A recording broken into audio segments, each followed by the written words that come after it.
So we don't know where Noah came from exactly, Tsy fantatra hoe aiza marina moa ny hevian'ny Noa.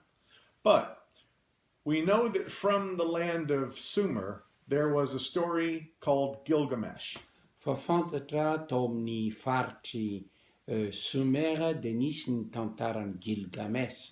And in the story of Gilgamesh, he encounters a man who was in the great flood.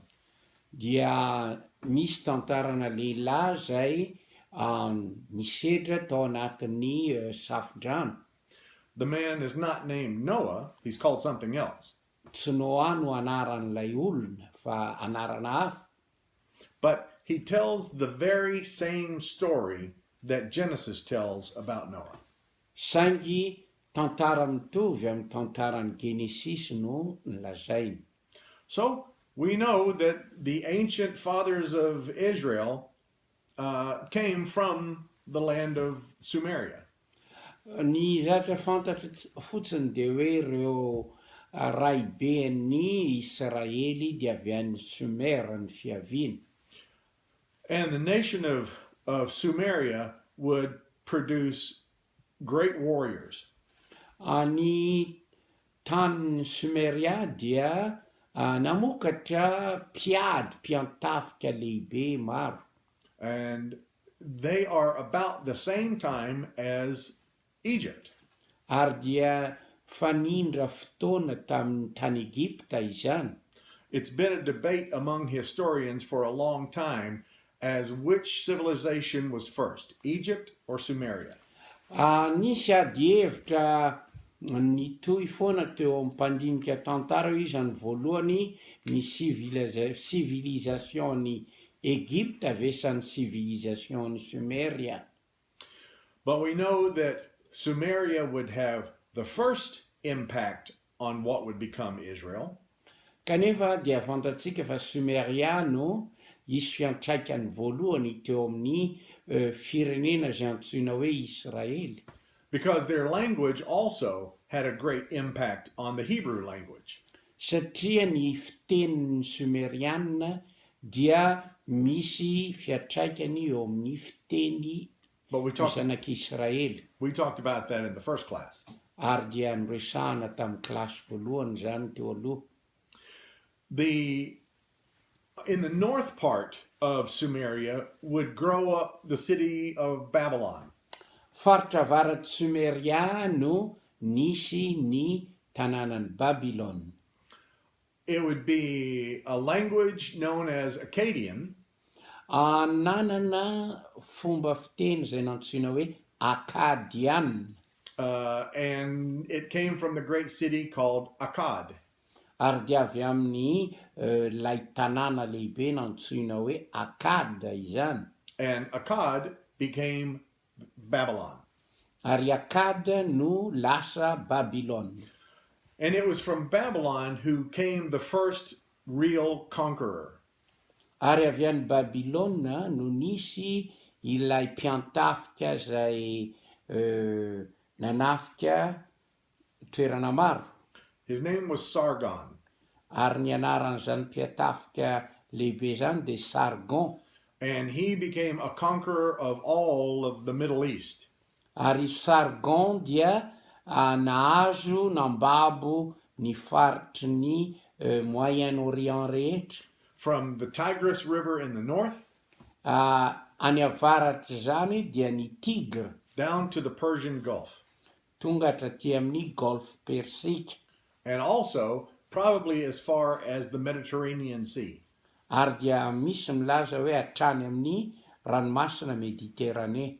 So Egypt began spreading its influence with trade and commerce. Egipta dia tamin'ny alalan'ny varotra sy ny faneraserana no nitombony. And the Sumerian culture began spreading with conquest. Fa ny Sumeriana kosa dia tamin'ny alalan'ny fanafiana aratafika no nitombony. And one of the things that always protected Egypt was the Nile River. Ary ny fiarovana matetika tamin'ny Egyptiana dia ny renirano Nily. It was just too big to cross. satria lehibe loatra ny renoranon'ily ka tsy azo ny tana. Now, far in the north was a group from what we call Turkey called the Hittites. Any amin'ny faritra avaratra indrindra dia nisy ny mponina antsoina hoe hitita any amin'ny faritra misy an'ny Turkia amin'izao fotoana izao. And the Hittites will be mentioned several times in the Old Testament. Ny hitita dia ho voalaza matetika amin'ny testamenta taloha. One of the things that made the Hittites so important was the fact that they had learned to use iron.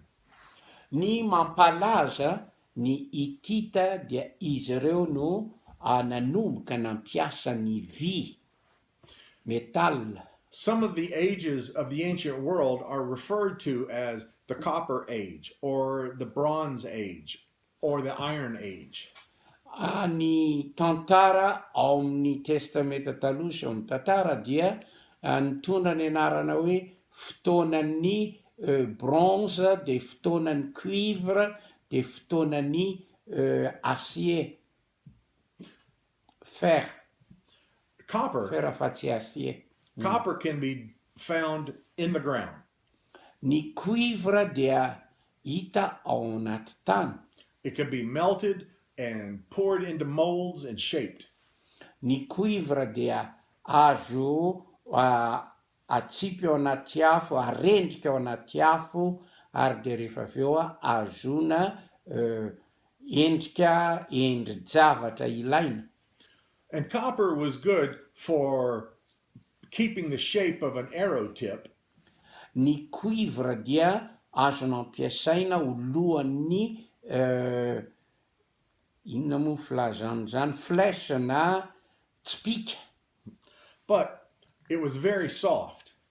Kanefa malemy ny cuivre. So to make a sword or a spearhead out of copper isn't going to be very successful. Is very successful. It will not be very successful. Ny fampiasana ny cuivre anaovana sabatra na lohana lefina dia tsy mety loatra.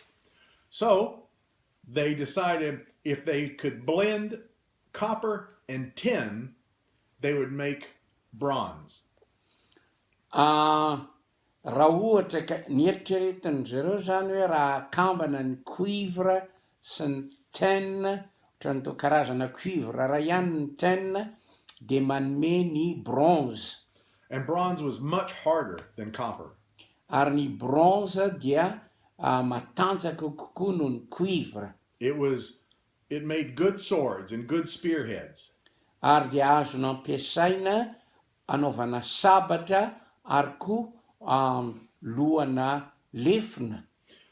And usually, whoever had the technological advantage of better metal was going to become more successful in war. Ny tafika izay manana teknôlôjia tsara amin'ny alalan'ny fiadiana eo amin'ny araby, vy matanjaka no matetika mpandresy eo amin'ny ady. But so many nations didn't have copper or tin mines that they could use. Betsaka ny firenena tsy nanana mine na fitrandrahana cuivre sy tin. So they would take those metals from conquered cities. Nataon'izy ireo dia naka ny vy avy amin'ny tanàna nobaboiny. So now when archaeologists are looking at ancient cities, Ary amin'izao fotoana izao ny archéologiste izay mandinika ny tanàna, and they're curious why this city did not survive, ary ny fanontanian'izy ireo dia hoe inona no nahatonga tanàna ho babo. the first thing they look for is metal.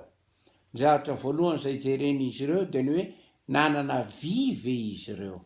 If they can't find any metal, then they know that the city was probably conquered and all the metal was taken away.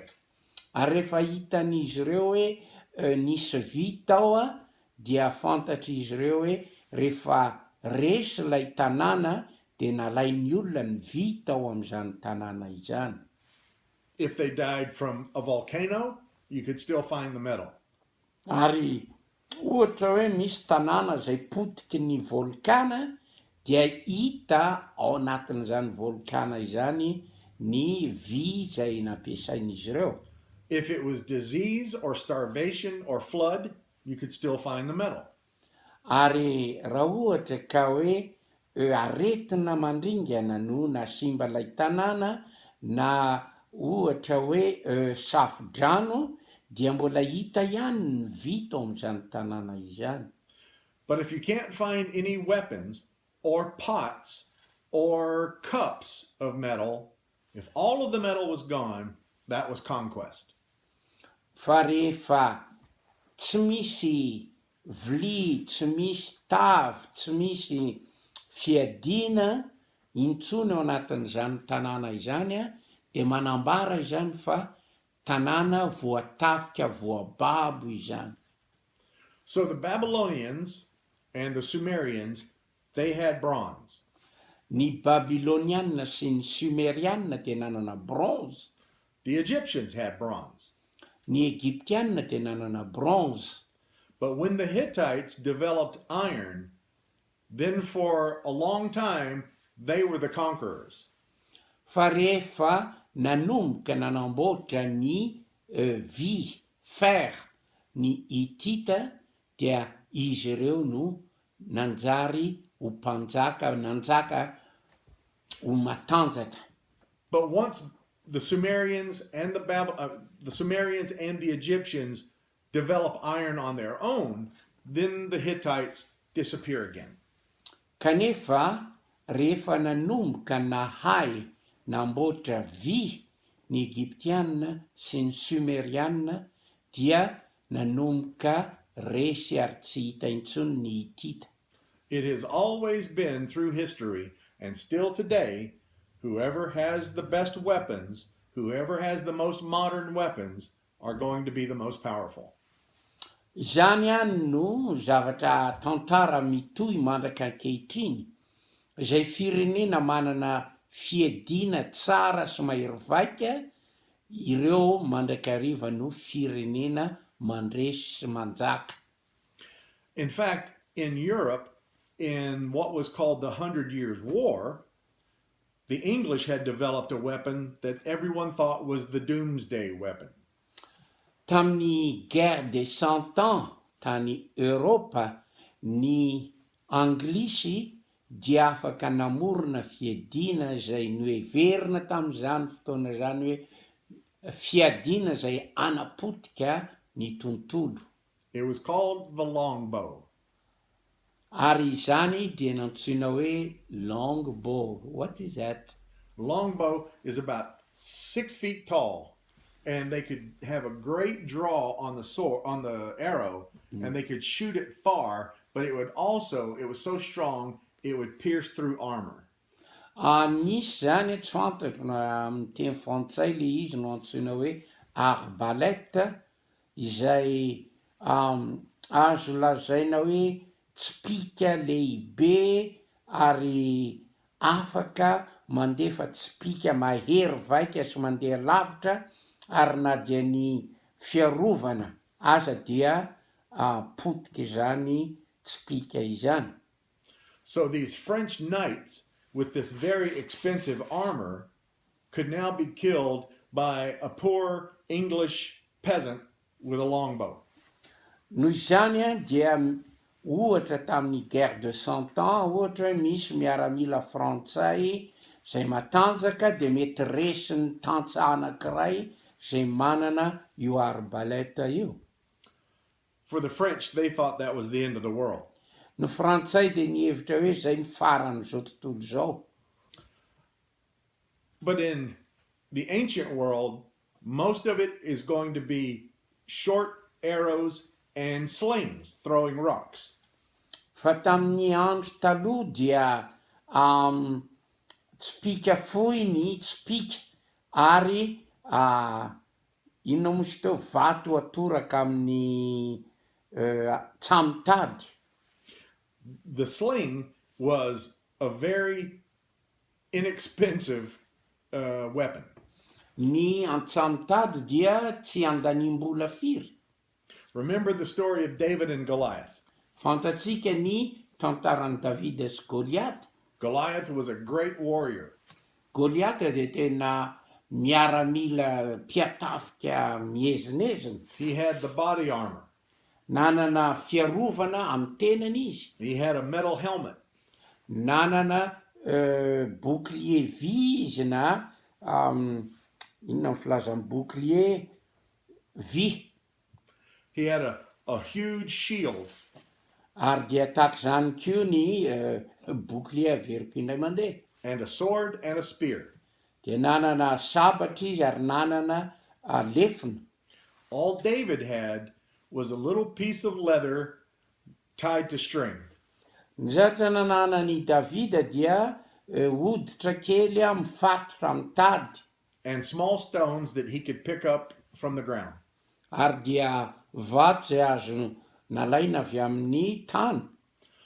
So it's not just that Goliath was big and David was small. Tsy vitany hoe ngeza be i Goliath ary Davida dia bitika. Goliath had all of these weapons and all of this armor. Goliath dia nanana ireo fiadina mahery-vaika ireo. And David killed him with one stone in a piece of leather. Kanefa dia noreseny Davida tamin'ny alalan'ny antsamitady sy vato iray zany. Things like that always scare aggressive civilizations. Ny zavatra tahaka izany dia mampitahotra civilisation ngeza sy agressive. So the land of Israel is caught in between the Egyptians in the west, Babylon and Sumer in the east, and the Hittites in the north.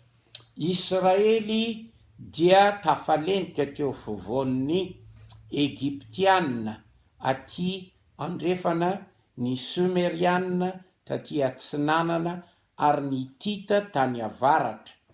And for all of Israel's history, they will be caught in the struggle between the great powers.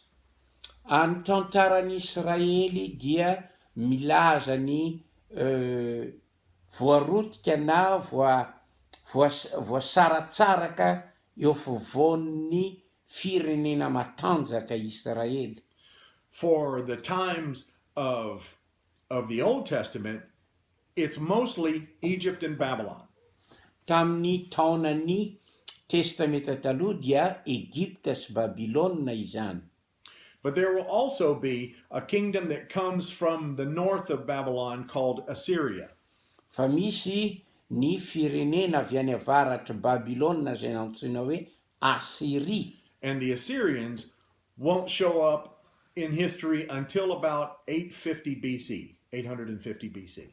Ny Assyrianina, A-S-Y-R-I-A, dia taty amin'ny taona 5valonjato BC no nisehoany nidirany an-tsehatra. There will be other small kingdoms that Israel will be in conflict with. Misy fanjakana kely madinika hafa izay mifandona tamin'ny Israely. The kingdom of Damascus. Ny fanjakan'i Damascus any avaratra. There's also the kingdom of Phoenicia. Ny firenen'ny Phénicianina. And we'll hear mention of those Phoenician cities in the Old Testament and in the New Testament. Ary dia fantatsika ireo firenena Phénicianina ireo na ao amin'ny testamenta taloha na ao amin'ny testamenta vaovao. Also 3 cities in Phoenicia. Nisy tanàna telo tany Phénicie. Byblos, Sidon, and Tyre. Tsy zany fa Byblos, i greka raha tsy diso dia Tyra ary Sidona. And they will have an impact on the the north kingdom of Israel when the kingdom of Israel is divided. Ireo tanàna ireo dia nanana fiantraikany teo amin'ny fanjakana avaratra rehefa nivaky roa Israel. There's also a smaller kingdom called Philistia. Nisy koa ny fanjakana kely nantsoina hoe Filistia. And during the time of Samuel and Saul and David, they will have many conflicts with Philistia. Tamin'ny andron'ny Samuel, Saoly ary Davida dia nisy foana ny ady teo amin'ny zanak'Israely sy Filistia. And most of the time, Israel's conflicts are limited to the smaller kingdoms. Ary matetika ny adin'ny Israely dia ady tamin'ireo fanjakana kely ireo.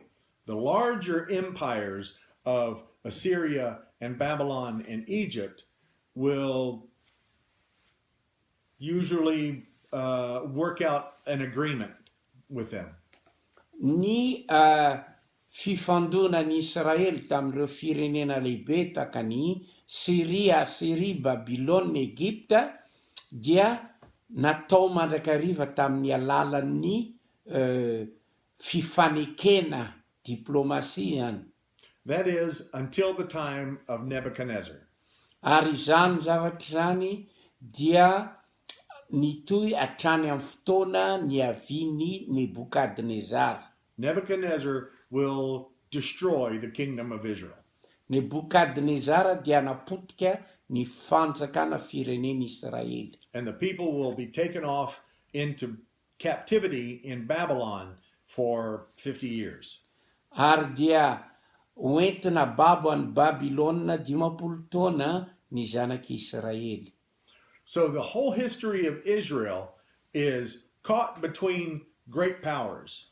Noho izany tantaran'ny Israely dia tantaran'ny firenena zay tafalatsaka teo afovoan'ny firenendehibe. They will learn a lot from these great cultures. Ary dia andray fianarana avy amin'izany culture lehibe zany ny Israeliana. And they will be influenced by their stories and their wisdom. Ary dia misy influence avy amin'izany culture sy tantarany firenendehibe zany Israel. But so much of the Old Testament is trying to answer the question, how do we fit in? Say it again. That the whole history of the Old Testament will be trying to answer the question, how do we fit in to all of this? Ny tantarany testameta taloha dia azo lazaina hoe voafintina amin'ny hoe aiza amin'izany moa no anjarantsika, toerantsika. They will ask, how did we get here? Miteny amintsika hoe ahoana moa no ahatongavantsika amin'izao faritra toerana misy antsika izao. Because the Babylonians will have their own creation story. Ny Babiloniana dia nanana ny tantara momba ny famoronana. The Egyptians will have a different creation story. Ny Egyptiana dia nanana